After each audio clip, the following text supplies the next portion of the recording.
Well, an embattled minority group is under attack in South Africa and on the receiving end of genocidal rhetoric. It is considered unacceptable to talk about this in the media in the West for some reason, but we don't care because it's true and it's happening. It's news and we're covering it. That's next.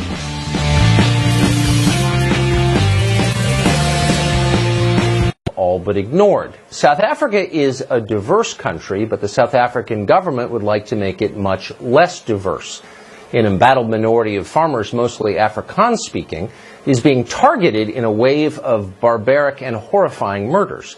But instead of protecting them, the government just passed a law allowing it to seize their farms without any compensation based purely on their ethnicity and distribute those farms to more favored groups. Thousands have already migrated out of the country, but they've struggled to attract any sympathy abroad for some reason.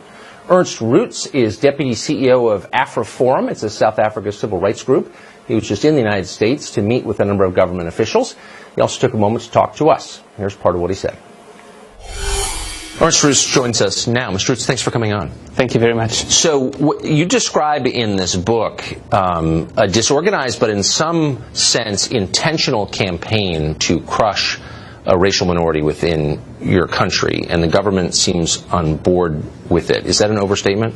Well, what the book is about is it's about government complicity in the scourge of farm attacks and farm murders that we've seen in South Africa. So we know in the last 2 decades there's been, according to government statistics, which we believe, we have reason to say that it's maybe downplayed a little, there's been about 2 farm attacks every day and 2 farm murders every week in South Africa.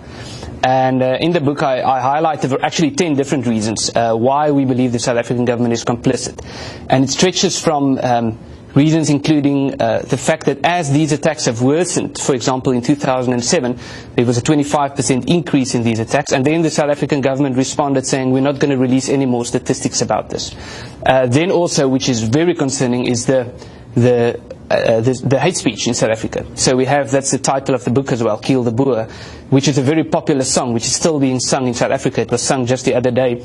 So it's sung at political rallies, and of course Boer referring to a particular cultural group in South Africa. Right. We have songs like Shoot the Boer, which is a different song.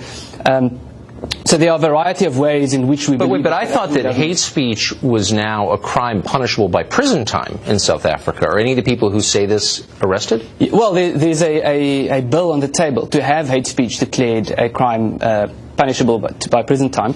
But if you look at the motivation around this, it's very clear that I think those in government who are pushing this don't regard this as hate speech. As a matter of fact, they've been arguing that it's not hate speech in court. So they would argue that they have a right to sing about killing farmers, and then they would say it's an expression of freedom of speech. So now the government has announced that it plans to pursue a policy of taking land away from people on the basis of their skin color. Do you think they'll do that? Well, that's what was adopted in our parliament in February. A motion was adopted that the property rights clause in the South African constitution has to be changed to allow for expropriation of private property without compensation. So the state president, Cyril Ramaphosa, said that this would turn South Africa into the ultimate paradise and the Garden of Eden. And Deputy President David Mabuza even went further, saying that, basically threatening white farmers that if they do not voluntarily hand over their land to black people, then there would be a violent takeover.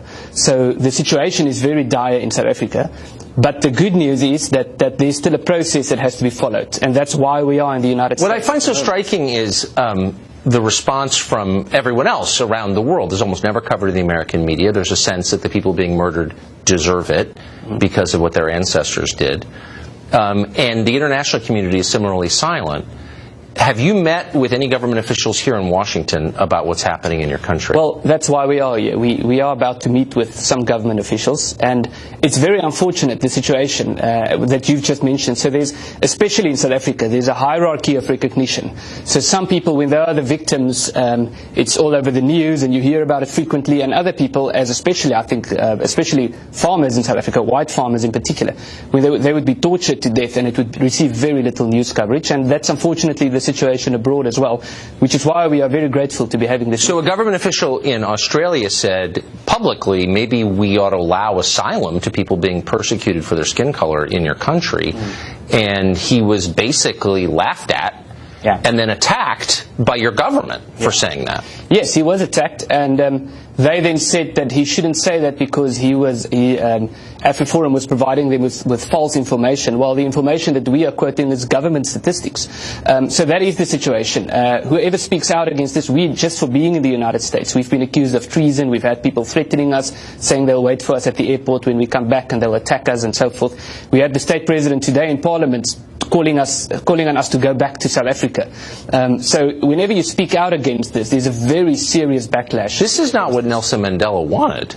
No, it's the exact opposite than what he wanted. He publicly spoke about a free country in which people were not judged by the color of their skin, and he even wanted farmer tax to be a priority crime. He said that when he was president, and when his presidency was over, they deprioritized it. So you just watched something like this happen in a neighboring country, Zimbabwe, which went from being one of the richest in Africa to the poorest in the world because of farm attacks and because of the theft of private property. Is the ANC, the ruling party in South Africa, aware of that lesson? Yeah.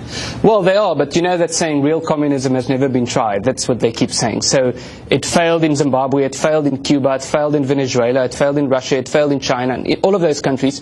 And they're basically saying that we're going to try the same thing, but this time it's going to work. So last question. It's considered basically immoral in the United States to talk to you or to hear stories like this for reasons that nobody ever bothers really to explain, but it's just understood. If you could speak to our media, the people who are dismissing your claims as false, what would you say? Well, I think there are three things. Firstly, everything we say is fact-based. It's based on research. But in terms of what we hope to achieve and what people can do, people who want to invest in South Africa, we want them to call on the South African government to say, listen, you are calling on us to invest in your country, but you want to expropriate those investments. Number two, we are speaking with the US government and asking them to put pressure on the South African government, which could be done in a variety of ways.